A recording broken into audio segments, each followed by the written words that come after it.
పేరు రాజశేఖర్ బసవరాజు. ఇక్కడ ప్రస్తుతం మనం ఇప్పుడు వర్జీనియాలో జీడబ్ల్యూటీసీఎస్ 50th యానివర్సరీ ఎంతో అంగరంగ వైభవంగా జరుగుతుంది. అందుట్లో ముఖ్య అతిథిగా మన పొన్నూరు ఎమ్మెల్యే దూలిపల్లి నరేంద్ర గారు వచ్చారు. సో నరేంద్ర గారు, వెల్కమ్ టు జీడబ్ల్యూటీసీఎస్ అండి. Thank you. సో మీరు ఎలా ఫీల్ అవుతున్నారు ఇక్కడ కార్యక్రమాలు ఇవన్నీ చూసి? బృహత్తర వాషింగ్టన్ తెలుగు సాంస్కృతిక సంఘం 50 వసంతాల వేడుక అనేది తెలుగు వారందరికి కూడా గర్వకారణం. ఎందుకంటే తెలుగు జాతి సంస్కృతి సాంప్రదాయాలని మన గ్రామాలు, మన ప్రాంతం వదిలిపెట్టి ఇక్కడికి వచ్చి కష్టపడి ఎదిగి వారి యొక్క పిల్లల్లో తెలుగు వారి యొక్క సాంప్రదాయాన్ని కొనసాగించే విధంగా బృహత్తర వాషింగ్టన్ తెలుగు సంఘం నిరంతరం ప్రయత్నం 50 సంవత్సరాలుగా కృషి చేస్తూ ఉంది. అది అభినందనీయం. అలాగే ఇక్కడికి వచ్చి ఎంతోమంది ఎవరైతే వివిధ రంగాల్లో నిష్ణాతులైన వారు ఎవరైతే ఉన్నారో ఇవాళ 50 వసంతాల వేడుకల సందర్భంగా వివిధ రంగాల్లో కృషి చేసిన వ్యక్తుల్ని సన్మానించడం అంటే అది మనల్ని మనం గౌరవించుకోవడం అనేది ప్రతి ఒక్క తెలుగువాడు గర్వపడాల్సిన అంశం. ఇక్కడ మన ప్రాంతంలో ఏ విధంగా చేస్తారో అదే విధంగా ఇక్కడ మన ప్రాంతంలో కూడా ఇక్కడికి వచ్చి కూడా తెలుగు సంస్కృతి సాంప్రదాయాలని తమ పిల్లలకి భావితరాలకు అందించే విధంగా ఇవాళ ఎన్నో కార్యక్రమాలు, సాంస్కృతిక కార్యక్రమాలు కానీ వివిధ కార్యక్రమాలు నిర్వహించడం అనే మనందరం కూడా అభినందించాల్సిన విషయం. అట్లే మనం తీసుకుంటే కనుక ఇప్పుడు ఏపీ స్టేట్లో తీసుకుంటే కనుక చాలా కాంట్రవర్షియల్గా వెళ్తూ ఉన్నాయి. వాటి పరిస్థితుల గురించి మీ కామెంట్ ఏంటి? మెయిన్గా తీసుకుంటే తిరుపతి విషయం తీసుకుంటే దాని గురించి ముఖ్యంగా ఏంటంటే మనం చూస్తే తిరుపతికి సంబంధించి జగన్మోహన్ రెడ్డి గారు ముఖ్యమంత్రి అయిన దగ్గర నుండి తిరుపతి పరమ పవిత్రమైన తిరుమల ఎన్నో వివాదాలకి కేంద్ర బిందువు అనేది మనం చూడటం జరిగింది. అధికార పార్టీలో ఉన్న నాయకులు తమ ఇష్టానుసారంగా తిరుమలని అపవిత్రం చేసే విధంగా ఎన్నో కార్యక్రమాలు వాళ్ళు కొండపైన చేశారు. ఎందుకంటే భక్తులు ఎవరైతే కోట్లాది మంది భక్తులు నమ్మకంతో అక్కడికి వస్తారో అక్కడ వచ్చిన భక్తుల యొక్క మనోభావాలు దెబ్బతినే విధంగా ఇవాళ ఏదైతే లడ్డుకు సంబంధించిన కాంట్రవర్సీ ఇవాళ నడుస్తూ ఉంది. ఎందుకంటే నాణ్యత, భక్తులు ఎంతోమంది భక్తులు తమ సాంప్రదాయాలకి భిన్నంగా లడ్డు నాణ్యత లేదు అనేది ప్రతి ఒక్కరిని కూడా బాధించే విషయం. ఎందుకంటే కేవలం ప్రతి అంశంలో కూడా కమిషన్ల కోసం కక్కుర్తిపడి చేయటం మూలనే తక్కువ ధరకి ఇవాళ దేశంలో మనం చూస్తే 100లో 50% నెయ్యి అనేది కల్తీ నెయ్యి ఉండటం మనం పరిస్థితి చూస్తూ ఉంది.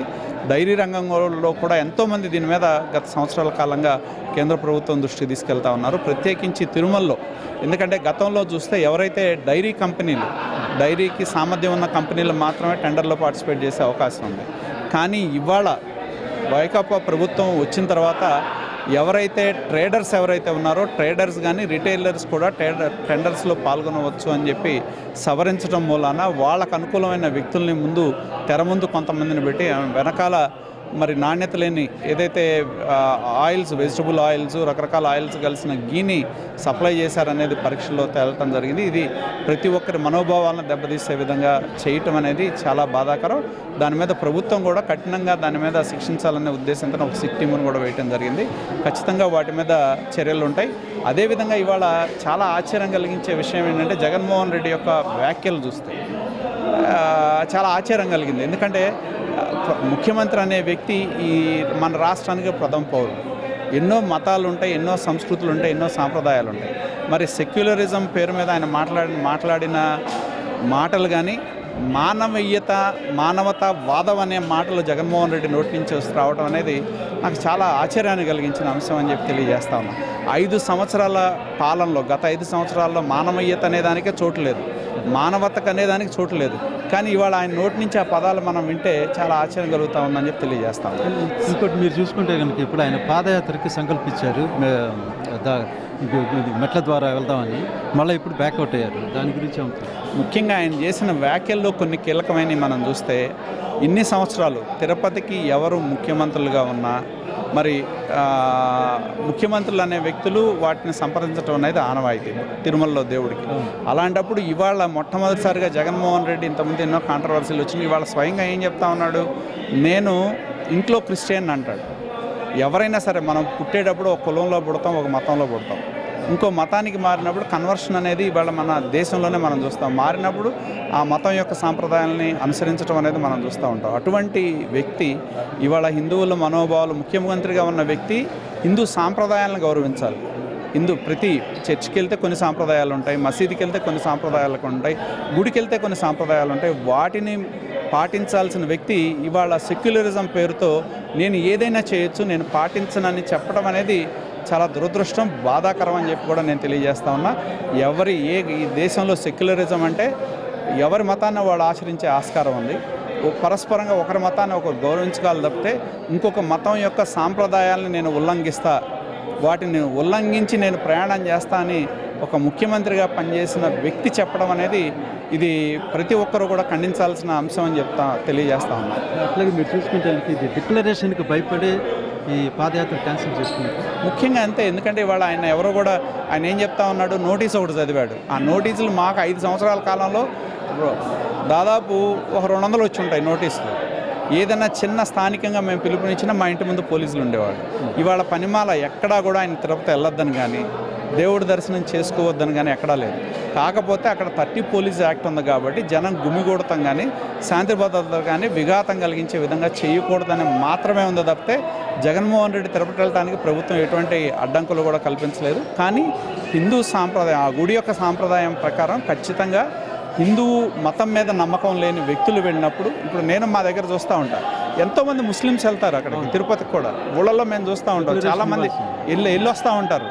కానీ ఇప్పుడు డిక్లరేషన్ ఎన్నిసార్లు ఇస్తాము, ఒకసారి ఇస్తే సరిపోతుంది కదా. తిరుపతి 11 సార్లు 10 సార్లు వెళ్ళాము, ఇప్పుడు ఎందుకు ఇవ్వాలి కొత్తగా? జగన్మోహన్ రెడ్డి ఈ గతంలో వెళ్ళినప్పుడు ఎప్పుడూ కూడా డిక్లరేషన్ అనేది ఇవాళ డిక్లరేషన్ ఇవ్వాల్సిన అవసరం ఉంది. డిక్లరేషన్ నేను ఎందుకు ఇవ్వాలి అంటాడు, ఎందుకంటే హిందూ సాంప్రదాయం అనేది గౌరవించాల్సిన అవసరం ముఖ్యమంత్రులైనా పాలకులు ఎవరైనా ఉంది. కానీ దాన్ని గౌరవించకుండా నా ఇష్టారాజ్యంగా నేను చేస్తాననే విధానం ఏదైతే ఉందో అది సరైంది కాదు. పరమతాలను గౌరవించడం, ఆ సాంప్రదాయాలను గౌరవించడం ప్రతి ఒక్కరి బాధ్యత. ఇవాళ ఆయన యొక్క వ్యాఖ్యలు చూస్తే నేను క్రిస్టియన్ని, బయట ఇప్పుడు మేము రాజకీయాల్లో ఉన్నాం, చర్చిలో కిచెన్లో ఒక క్యాస్ట్, లివింగ్ ఏరియాలో ఇంకో క్యాస్ట్ అలా ఉంటాయి. అట్లా ఉండదు. ఎందుకంటే ఇప్పుడు మనకి ఇందా నేను చెప్పాను, మనం పుట్టేటప్పుడు ఒక మతంలో పుడతాం, ఆ మతాన్ని మనం పాటిస్తూ వెళ్తాం. ఆయనే చెప్తా ఉన్నాడు, నేను ఇంట్లో క్రిస్టియానిటీ పాటిస్తాను, బయట ఒక మతం లోనొక మతం ఉండదు, ఉండేది ఒకటే మతం ఉండదు. అలాంటప్పుడు పరమతాన్ని పాటించినప్పుడు హిందువు కూడా తిరుపతి వెళ్ళినప్పుడు డిక్లరేషన్ ఇవ్వాలి అనేది అది నిబంధన. అది ఎవరైనా సరే ప్రెసిడెంట్ అబ్దుల్ కలాం కూడా డిక్లరేషన్ ఇచ్చే సందర్భాలు ఉన్నాయి. ఎవరైనా ప్రెసిడెంట్ ఆఫ్ ఇండియా వెళ్తేనే డిక్లరేషన్ ఇచ్చేళ్ళాడు. జగనేమి అతీతుడు కాదు.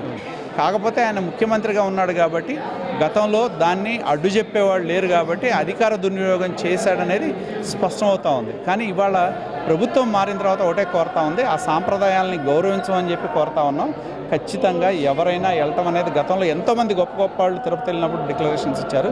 జగన్మోహన్ రెడ్డి మరి ఆయనే స్వయంగా చెప్పి నేను క్రిస్టియన్ని, నా ఇంట్లో నేను క్రిస్టియన్ని పాటిస్తానని చెప్పినప్పుడు డిక్లరేషన్ ఇవ్వటంలో అర్థం ఏంటో నాకు అర్థం కావట్లా.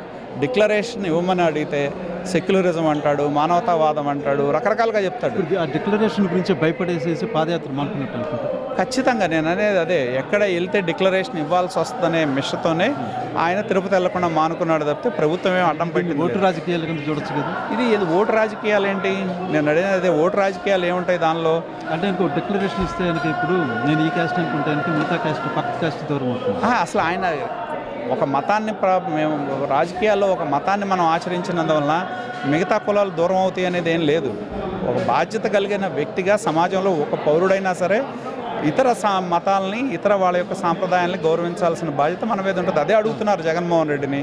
ఇంతకుముందు అధికారం ఉంది కాబట్టి నెట్టేసి వెళ్ళిపోయావు, ఇవాళ అధికారం కోల్పోయావు కాబట్టి ఇవాళ నియమ నిబంధనలు పాటించమని అడుగుతున్నారు. మరి ఎవరైనా పాటించాల్సిందే కదా, ఖచ్చితంగా పాటించాల్సిందే. దాని నియమ నిబంధనలు, సాంప్రదాయాలు ఎవరైనా పాటించాల్సిందే. దానికి జగన్మోహన్ రెడ్డి అతీతుడేం కాదు. అట్లాగే ఇంకోటి చూసుకుంటే కనుక ఇప్పుడు మనకి తవ్విన కొద్దీ అవినీతి బయటపడుతుంది. సో వీటన్నిటిని ఏంటంటే ఇప్పుడు ఈ పర్సనల్ రివెంజ్ కాకుండా ఆ డబ్బుని ఎలా బయటికి ఏంటంటే మళ్ళీ రీఎంబర్స్ చేయగలుగుతారు. గతంలో జరిగిన తప్పులు ఈవెన్ కొండ మీద తీసుకున్నా, కొండ మీద నాకు తెలిసి ఏ ప్రభుత్వాలు ఎంతోమంది పాలకులు వచ్చి ఉంటారు. తిరుపతి దేవస్థానం ఎంప్లాయీస్ ఆత్మహత్య చేసుకోవడం జరగల. జగన్మోహన్ రెడ్డి అధికారంలోకి వచ్చిన తర్వాత 5 సంవత్సరాల్లో నాకు తెలిసి ధర్మారెడ్డి పిఏగా పనిచేసిన వ్యక్తి కూడా సూసైడ్ చేసుకున్నాడు. అలాగే ఎంతోమంది ఎంప్లాయీస్ని వాళ్ళకి నచ్చని వాళ్ళని, వాళ్ళు చెప్పిన పనులకి అడ్డం పడుతున్నారని ఉద్యోగాల నుంచి తీసేశారు. ఇది ఎప్పుడూ లేదు. అవును. నేను ఐ సే వాట్ నేను స్టాండ్ బై. ఎందుకంటే ఆత్మహత్య చేసుకున్న వాళ్ళు ఉన్నారు గత 5 సంవత్సరాల్లో. ఎంతోమంది వాళ్ళు చేస్తున్న తప్పుల్ని ఎత్తి చూపితే ఉద్యోగాల నుంచి తీసేసిన వాళ్ళు ఉన్నారు.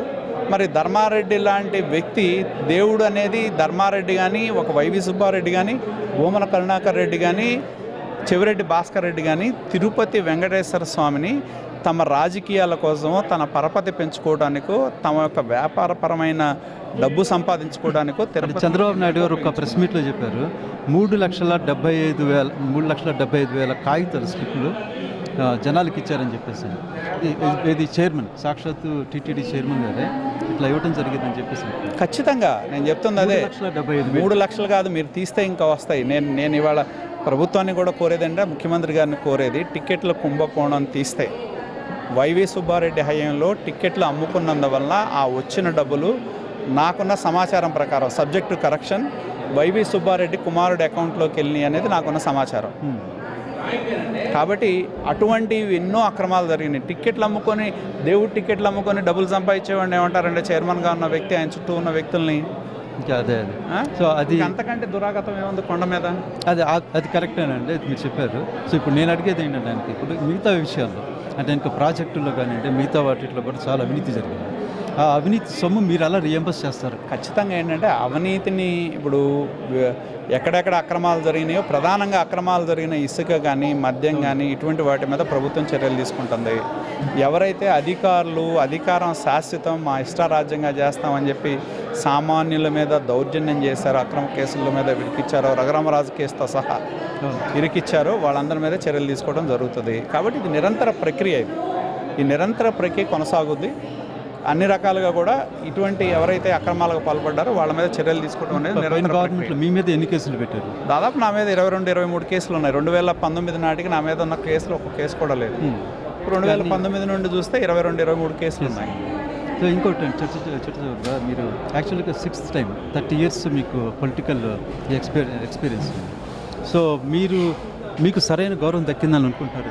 నేను అనేది ప్రజలు ఇచ్చే గౌరవమే మాకు ప్రధానమైంది. ఎందుకంటే నేను దాదాపు 2 లక్షలకు పైగా పాడి రైతులున్న సంస్థకి చైర్మన్ని. దాదాపు 13-14 జిల్లాల్లో నేను పాలసేకరణ చేస్తా.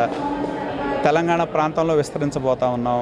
అలాగే రాజకీయంగా మా కుటుంబంకి ఎంతో ప్రజలతో ముడిపడి ఉంది, గుంటూరు జిల్లా ప్రజలతో. కాబట్టి మాకు అంతకంటే పదవి అనేది అదొక ప్రాసెస్ అంతే. అది ఇవాళ వస్తా రేపు వస్తా అనేది ఏదో రోజు రాక తప్పదు. అది ఖచ్చితంగా వస్తుంది, మాకైతే ఎక్స్పెక్టేషన్ ఉంది. ఎందుకంటే రేపు పొద్దున ఒక 2-3 ఏళ్ళ తర్వాత మళ్ళీ ఏమైనా మినిస్ట్రీలు ఖాళీ అయితే 2-3 అనేది నేను చెప్పను. కానీ రాజకీయంగా ఉన్నప్పుడు ఎదుగుదల అనేది ఏ వ్యక్తి అయినా రాజకీయాల్లో ఉన్నారు కోరుకుంటారు. మేము కూడా కోరుకుంటాం, మంత్రి కావాలని కోరుకుంటాం. కాకపోతే ఖచ్చితంగా మేము అయ్యే రోజు ఒక రోజు వస్తుంది. ఆ రోజు ఇవాళ మేము రాష్ట్రంలో ఉన్న ప్రజానీకానికి, వివిధ వర్గాలకి మేలు చేసే విధంగానే ఆ పదవిని ఉపయోగిస్తాం. ఈ 30 years పొలిటికల్ కెరీర్ సందర్భంగా డల్లాస్లో పెద్ద ఎత్తున ఒక సభ నిర్వహిస్తున్నారు. అట్లాగే ఏంటంటే మీకు అభినందన సభ నిర్వహిస్తున్నారు.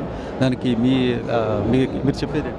ఖచ్చితంగా. ఎందుకంటే 30 సంవత్సరాల రాజకీయ ప్రయాణం, అంటే నా వయసు ఇప్పుడు 55 ఏళ్ళు. మరి 30 సంవత్సరాల రాజకీయ ప్రయాణం అంటే సగం జీవితం రాజకీయంలో నడవటం జరిగింది. ఎందుకంటే ఎన్టీ రామారావు గారి యొక్క ఆశీస్సులతో మా ప్రయాణం కొనసాగించి, ఇవాళ తర్వాత చంద్రబాబు నాయుడు గారు ముఖ్యమంత్రి వచ్చినా, ఇవాళ ఆయన కొడుకు లోకేష్ గారు రాజకీయాలకు వచ్చినా కూడా మా రాజకీయ ప్రయాణం కొనసాగుతూ ఉంది. రాష్ట్రం కలిసున్న దగ్గర నుంచి రాష్ట్ర విభజన చూసాం. ఎన్నో రాష్ట్రంలో సంక్షోభాలను కూడా మేము చూడటం జరిగింది. టీఆర్ఎస్ ఆవిర్భావం కావచ్చు, రాష్ట్ర విభజన కావచ్చు, ఎన్నో చూడటం జరిగింది. కాబట్టి వివిధ అంశాల పట్ల మాకు అవగాహన ఉంది. ఎంతోమంది రాజకీయాల్లో నాతో ప్రయాణం మొదలుపెట్టిన వాళ్ళు ఇవాళ తెరమరుగైన వాళ్ళు చాలామంది ఉన్నారు. మాతో పాటు రాజకీయాల్లో ఉన్నాళ్ళు అతి కొద్ది మంది మాత్రమే మేము మిగిలిన. కాబట్టి ఖచ్చితంగా ఇది ఒక అనుభవం, ఒక అపూర్వమైన అవకాశాన్ని మా ప్రజలు నాకు ఇచ్చారు.